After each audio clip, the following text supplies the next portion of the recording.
Alors ici, le carré qui contient la numérotation, donc dans le gabarit A, on va lui enlever son contour. Donc, il est sélectionné avec la flèche de gauche. Vous mettez le contour à l'avant-plan dans la palette des outils et vous cliquez sur la diagonale. Voilà.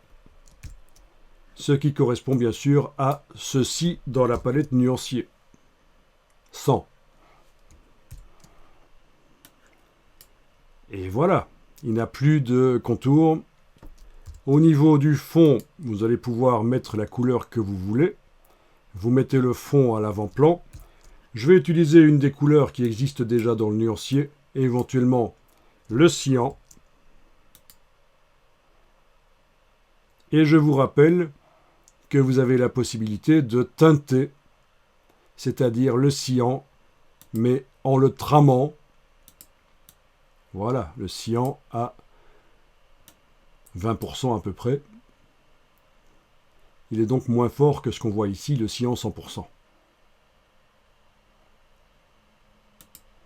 Et ça correspond à tramer. Donc si le cyan est imprimé à 100%, c'est l'encre cyan qui va recouvrir le papier complètement à l'endroit du carré.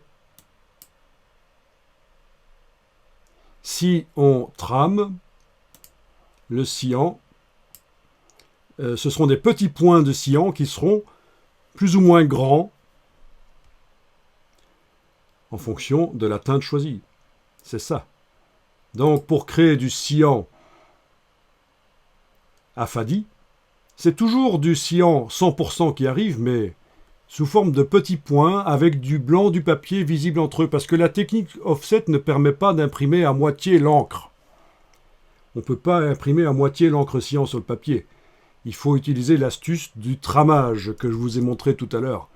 C'est inhérent à la technique offset qui est en fait la technique... son ancêtre, c'est la lithographie, pour ceux qui connaissent. C'est basé sur la répulsion entre l'eau et l'huile. Et voilà, techniquement, il n'est pas possible d'amener de l'encre à moitié sur le papier. Si on veut créer des nuances, il faut utiliser le système de trame, ces petits points. Si on veut créer du gris avec de l'encre offset, il faut des petits points avec du papier qui est vu entre les points, des petits points plus ou moins grands, suivant l'intensité de gris qu'on veut recréer. Voilà, c'est ça l'idée. Bien, alors, on a donc enlevé le contour sur ce carré. Regardez ce qui se passe en bas. Il n'est pas calé sur le bord, parce qu'en fait, c'était le contour qui était calé sur le bord.